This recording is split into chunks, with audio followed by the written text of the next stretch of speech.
ખાસ કરીને વાલીઓને પણ હું આ મુદ્દામાં અપીલ કરું છું. વાલી મંડળ ના જે સાથીઓ છે એને પણ કહેવા માંગુ છું કે તમે આવો, આપણે સૌ સાથે મળી રાજકોટના વાલીઓને લૂંટવાનું એક આખું ષડયંત્ર ચાલતું હોય છેલ્લા 2-5 વર્ષથી શું આયોજિત એક ભ્રષ્ટાચાર જે સ્કૂલમાં અને શિક્ષણમાં ચાલી રહ્યો છે એ બંધ કરાવીએ. સ્કૂલની અંદર રાજકોટમાં જે રીતના ટીઆરપી કામ હોય, જે રીતના બનાવો બન્યા, ત્યારબાદ સ્કૂલમાં ફરજિયાત ILNOC હોવું જોઈએ. ઘણી સ્કૂલો પોતાની અગાસી ઉપર ડોમ નાખીને ભણાવી રહી છે, તો આ ડોમ પર તાત્કાલિકપણે નીકળવા જોઈએ.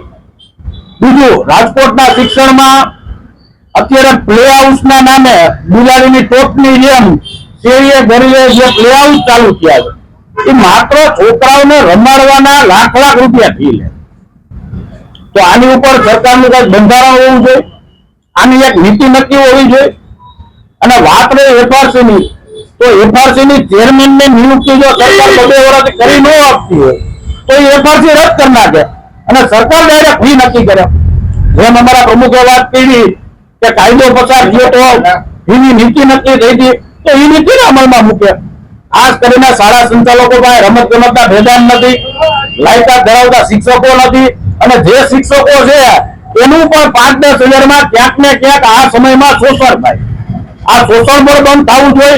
પોતાની રીતે મનમાની કરે, એની પાસે ક્લાસરૂમની માપ સાઈઝ નથી, માત્ર ને માત્ર કઈ રીતના ફી મોટી ઉઘરાવી એમાં તેને રસ હોય. અને 10 વર્ષે ભારતીય જનતા પાર્ટીને કેટલું ફંડ આપવું જેથી કરીને અમને નડે નહીં.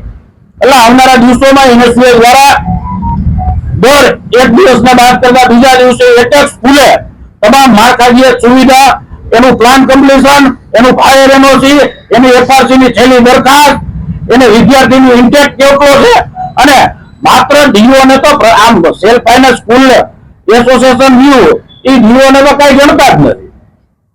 એટલે આમાં માત્ર ને માત્ર કલેક્ટર વ્યક્તિગત રસ લે. અમે કલેક્ટર પાસે પણ જાઉં અને આમ તમામ સ્કૂલોને જે વાલીઓને લૂંટી રહી છે, બેફામ મનગઢ ફી લઈ રહી છે, એ ફી મુજબ એ યોગ્ય વસ્તુ આપી નથી શકતા વિદ્યાર્થીને. ત્યારે આવનારા દિવસોમાં NSUI આંદોલનના માર્ગે જશે અને તમામ સ્કૂલને વ્યક્તિગત તમામ સ્કૂલે જઈને એની માળખાકીય તપાસ કરીને એની યોગ્ય ફીઓ લઈ શકશે. અને જો કોઈ વધારે લીધી છે તો એની ઉપર આક્રમક આંદોલન કરવામાં આવશે.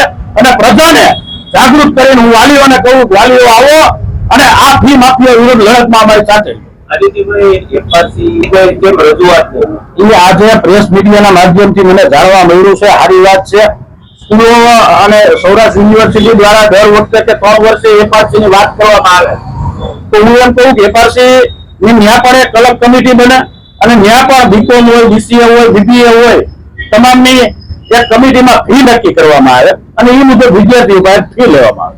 બીજું હું તમને કહું, પ્રાઇવેટ યુનિવર્સિટી રહી, મારવાડી હે, આત્મી હે, બેફામ ફી લે, તો એની ઉપર પણ સરકારનું બંધારણ હોવું જોઈએ કે તમે આટલી ફી ન લઈ આપો.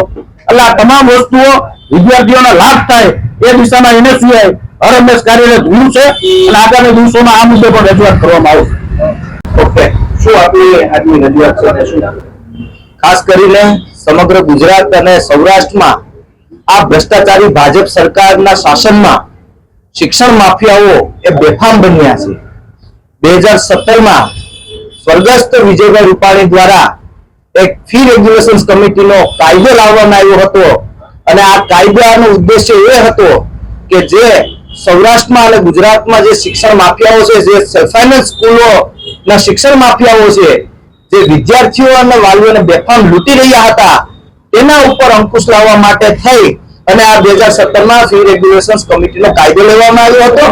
અને આ કાયદામાં એક ફીના જે સ્લેબ નક્કી કરવામાં આવ્યા હતા 17,000, 25,000 અને 30,000, આ સ્લેબ એ પોતાની સ્કૂલોની ફેસિલિટી અને સ્કૂલોએ આપવામાં આવતું એજ્યુકેશનના આધાર ઉપર તેની ફી નક્કી એ ફી રેગ્યુલેશન કમિટીને કરવાની હોતી હોય છે. આ 3 ઝોનમાં કરવામાં આવી હતી અને સૌરાષ્ટ્ર ઝોનની એ ફી રેગ્યુલેશન કમિટી આપણા રાજકોટમાં એની સ્થાપના થઈ હતી અને રાજકોટમાંથી અહીંથી સમગ્ર સૌરાષ્ટ્રની સેલ્ફ ફાઇનાન્સ સ્કૂલોની ફી નક્કી કરવામાં આવતી હોય છે. ત્યારે સ્પષ્ટ અમારો એક આક્ષેપ છે સરકાર ઉપર કે સરકારે એક કમિટીમાં એક સેલ્ફ ફાઇનાન્સ સ્કૂલ એસોસિએશનનો મેમ્બર એ ફી નક્કી કરવામાં એને કમિટી મેમ્બર રાખવામાં આવ્યો હતો.